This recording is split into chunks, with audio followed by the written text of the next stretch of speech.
প্রভু যিশুর অনেক অনেক ধন্যবাদ। প্রভু আমাদের আবার তার মহিমার জন্য একত্রিত করেছে। আজ আমাদের মধ্যে উপস্থিত আছে সিস্টার প্রিয়াঙ্কা মণ্ডল, আর আমরা তাকে আমাদের কিংডম অফ জিসাস মিনিস্ট্রিতে স্বাগত জানাই। আর ধন্যবাদ প্রভু যিশুকে। অনেকদিন পর আরেকটি নতুন ভিডিও এবং যেখানে প্রভুর যে পরাক্রম কাজ হয়েছে তা আপনাদের সামনে তুলে ধরতে পারবো, এবং সেই সুযোগ প্রভু দিয়েছেন। আমরা ঈশ্বরের বাক্যে যাব।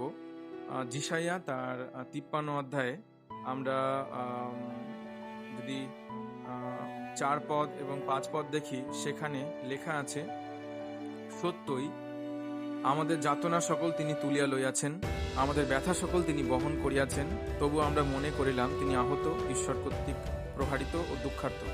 কিন্তু তিনি আমাদের অধর্মের নিমিত্ত বিদ্ধ, আমাদের অপরাধের নিমিত্ত চূর্ণ হইলেন, আমাদের শান্তিজনক শাস্তি তাহার উপরে বর্তিল, এবং তাহার ক্ষত সকল দ্বারা আমাদের আরোগ্য হইল। প্রভু যিশুর ক্ষত সকল দ্বারা আমরা সুস্থতা পাই, আরোগ্যতা পাই। মানুষের শক্তি নেই, মানুষের ক্ষমতা নেই যে মানুষ কাউকে সুস্থ করতে পারে না। প্রভু যিশু পবিত্র আত্মা মানুষকে সুস্থ করে। তো আজ আমাদের মধ্যে সিস্টার প্রিয়াঙ্কা তিনি উপস্থিত আছেন, এবং সিস্টার প্রিয়াঙ্কা তার বয়স 22 বছর, এবং সেই সিস্টার প্রিয়াঙ্কা তিনি অসুস্থ ছিলেন 4 মাস ধরে, ভীষণভাবে অসুস্থতার মধ্যে ছিলেন। তার ব্রেন টিবি এবং জন্ডিস, টাইফয়েড, এবং অনবরত বমি হতো এবং যন্ত্রণায় সে ছটফট করতো। আজকে যেই ঘরটা আপনারা দেখতে পাচ্ছেন দর্শক বন্ধুরা, সেই ঘরেই সে শুয়ে চিৎকার করতো, যন্ত্রণায় ছটফট করতো, কিছু খেতে পারতো না, বমি করতো, এবং 4 মাস সে নরক যন্ত্রণার মধ্যে ছিল। কিন্তু এই বছর 22শে ডিসেম্বর যখন আমরা আমাদের চার্চে ক্রিসমাস ডে পালন করি, তখন এই বোন তার মায়ের সাথে এসেছিল এবং এসে যন্ত্রণায় শুয়ে পড়েছিল। তখন আমরা চার্চে প্রার্থনা করলাম, এবং প্রার্থনার পরে প্রভু যিশু তাকে স্পর্শ করলো, এবং প্রভু যিশু স্পর্শ করার পরে সেদিন থেকে সে সুস্থতা উপলব্ধি করলো। প্রভু যিশু তাকে সেদিন ছুঁয়ে দিয়েছে, এবং প্রভু যিশু তাকে আরোগ্যতা দিয়েছে। তার সেই যন্ত্রণা নেই, এবং তার সাথে সে সেদিন খাওয়া দাওয়া করেছে। আমাদের চার্চে আমরা কিছু খাবারের ব্যবস্থা করেছিলাম, লুচি, আলুর দম। তো সেই দিন সেই বোন খেয়েছিল বসে, এবং সে সুস্থ হয়ে বাড়ি ফিরেছে।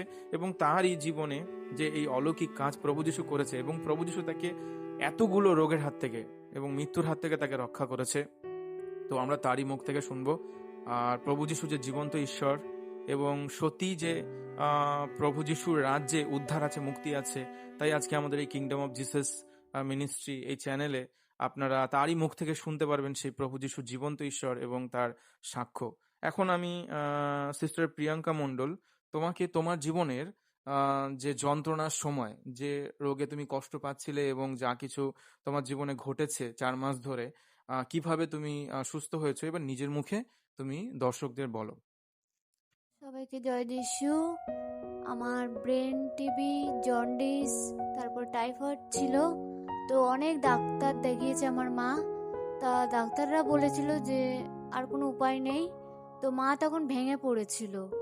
তারপরে একদিন এখানে 23শে ডিসেম্বর যিশুর জন্মদিন পালন উপলক্ষে, তো মাকে আমি প্রথম বলেছিলাম আমি যাব। তো তারপর হঠাৎ কি মনে হলো, আমি বললাম আমি আর যেতে পারবো না। তো মা একটু রাগ করেছিল। রাগ করার পরে আমাকে বললো তোমাকে যেতেই হবে। তো ওখানে গিয়ে আমি না বসতে পারছিলাম, না দাঁড়াতে পারছিলাম, শুয়ে পড়েছিলাম। তো ওখানকার সব প্রভুর ভক্তরা তো আমাকে নিয়ে প্রার্থনা করলো যাতে আমি সুস্থ হয়ে যাই। তার কিছুক্ষণ পরেই আমি একদম সুস্থ হয়ে গেছিলাম। ওখানে বসে খাওয়া দাওয়া করে বাড়িতে এসেছি। বাড়িতে এসে কোনো গা হাত পা না ব্যথা ছিল, না কিচ্ছু ছিল। তো সকালে ঘুম থেকে উঠে মাকে বলছি, মা আমার মাথাও যন্ত্রণা করছে না, আমি সব কিছু ভালো চলতে পারছি, আমি এখন হাঁটতে পারি, ছাদে উঠতে পারি, এখান থেকে গিয়ে আমি দোকানে যেতে পারি। প্রভু যিশুকে ধন্যবাদ।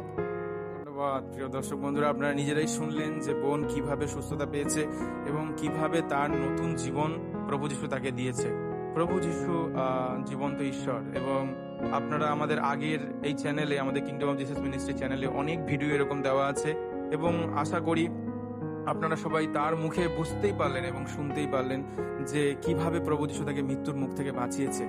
আর আপনারা অবশ্যই এই যে সাক্ষ্য, এই সাক্ষ্য সমগ্র মানুষের কাছে আপনারা শেয়ার করবেন এবং প্রভু আপনাদের প্রত্যেককে আশীর্বাদ করবে, কারণ প্রতিদিন প্রতি মুহূর্তে প্রভু যীশু পরাক্রম কার্য করছেন এবং যে কেউ তাকে ডাকবে সে উদ্ধার পাবে। এবং তিনি বলেছেন তোমরা চাও তোমাদের দেওয়া হবে। তাই আপনারা প্রত্যেকে প্রভু যীশুর কাছে প্রার্থনা করুন এবং প্রভু আপনার প্রার্থনার উত্তর দেবেন, কারণ তিনি জীবন্ত ঈশ্বর।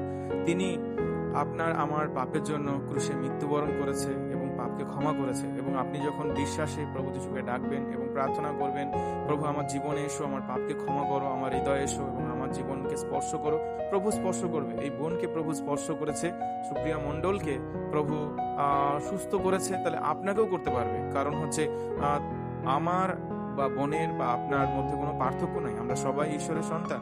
তো প্রভু যীশু আপনাকেও আজকে আশীর্বাদ করতে চাই। এই ভিডিও দেখবার পরে আপনিও প্রার্থনা করুন, আর প্রভু আপনাকে স্পর্শ করবে এবং আশীর্বাদ করবে, কারণ তিনি ক্রুশে মৃত্যুবরণ করে ওখানেই শেষ হয়ে যায়নি, তিনি 3 দিন পর আবার জীবিত হয়ে উঠেছেন। তিনি যুগে যুগে জীবন্ত ঈশ্বর। আপনি যখন যেখানে যে মুহূর্তে প্রভু যীশুর নাম নিয়ে ডাকবেন এবং প্রার্থনা করবেন, তিনি আপনাকে উত্তর দেবে। যেমনি ভাবে এই বোনকে উত্তর দিয়েছে। 4 মাস তার জীবনে নরক যন্ত্রণা ছিল, কিন্তু তার হাত থেকে প্রভু তাকে এতগুলো রোগ, আপনারা শুনলেন, তার হাত থেকে প্রভু তাকে সুস্থতা দিয়েছে, নতুন জীবন দিয়েছে। প্রভু যীশু আপনাদের সবাইকে আশীর্বাদ করুন। আর আপনারা যদি এই আমাদের কিংডম অফ জিসাস চ্যানেলকে সাবস্ক্রাইব না করে থাকেন, তাহলে আপনারা সাবস্ক্রাইব করবেন, কারণ আপনারা আরো অনেক এরকম সাক্ষ্য দেখতে পাবেন। আর প্রভু যীশু আপনাদের সবাইকে আশীর্বাদ করুন। প্রিয় দর্শকেরা, আপনাদের ধন্যবাদ। জয় যীশু।